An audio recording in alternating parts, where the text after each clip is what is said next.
Tikber il-pressjoni interna fuq Robert Abela tant illi issa anke l-eks deputat mexxej tal-Partit Laburista l-Avukat Joe Brincat irrid li Rossien Kutajer tidħol lura fil-Labor.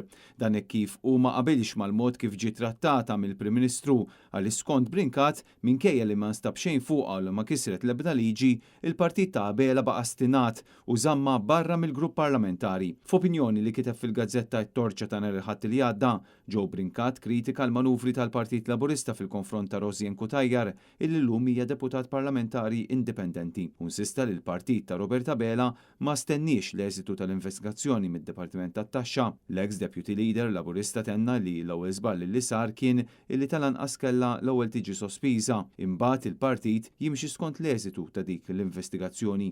Fejn huma dawk li xlewa? Staqsa l-Avukat Brincat. Dan fil-waqt li insista, iva għandha raġun Rossien Kutajer kulħadd mutu issa. Rossien Kutajer tneħħiet mill-Partit Laburista u nemmen li din kienet l-akbar daqqa ta' ħarta għalija fil-karriera politika tagħha. L-ex deputy leader Laburista insisti li l-każ ta' Rossien Kutajer kien biss għaġla żejda u li hi għandha dritt sagrosanti li tiġi ristabilita fil-Partit Laburista bħala membru parlamentari.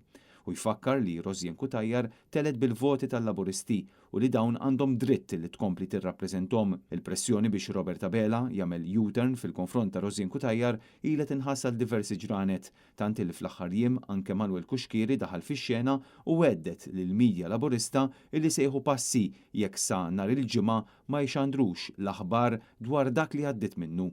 Ngħid li jkun sar apposta jekk sa nhar il-ġimgħa ma narax is-servizz. Għax issa qed niġbed l-attenzjoni. Nistenna sa nhar il-ġimgħa u nitkellem iktar tard.